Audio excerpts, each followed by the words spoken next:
Les Cayes, Haiti, app. Tropical storm Grace swept over Haiti with drenching rains just 2 days after a powerful earthquake battered the impoverished Caribbean nation, adding to the misery of thousands who lost loved ones, suffered injuries or found themselves homeless, and forcing overwhelmed hospitals and rescuers to act quickly.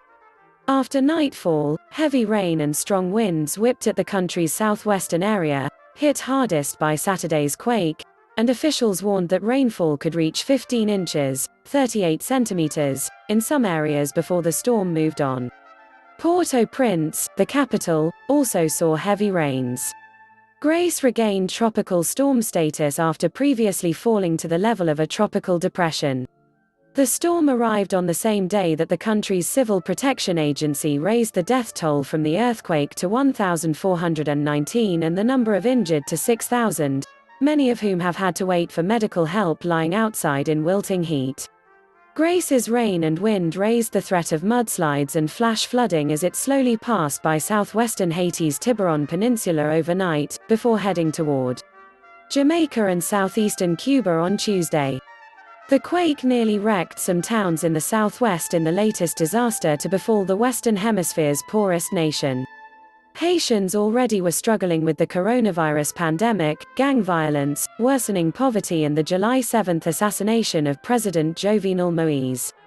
"We're in an exceptional situation," Prime Minister Ariel Henry told reporters Monday afternoon as the storm approached. A hospital in the badly damaged town of Les Cayes was so crowded with patients after the earthquake that many had to lie in patios, corridors, verandas, and hallways. But the approaching storm had officials scrambling to relocate them as best they could. "We had planned to put up tents in hospital patios, but we were told that could not be safe," said Gede Peterson, director of Les Cayes General Hospital.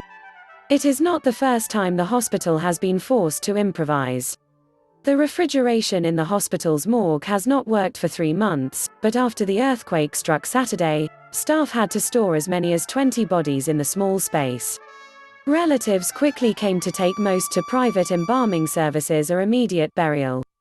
By Monday, only 3 bodies were in the morgue.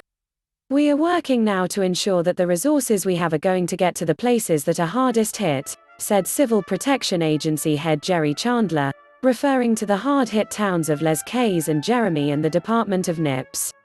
Quake victims continued to stream to Les Cayes' overwhelmed General Hospital, waiting on stair steps, in corridors, and on an open veranda.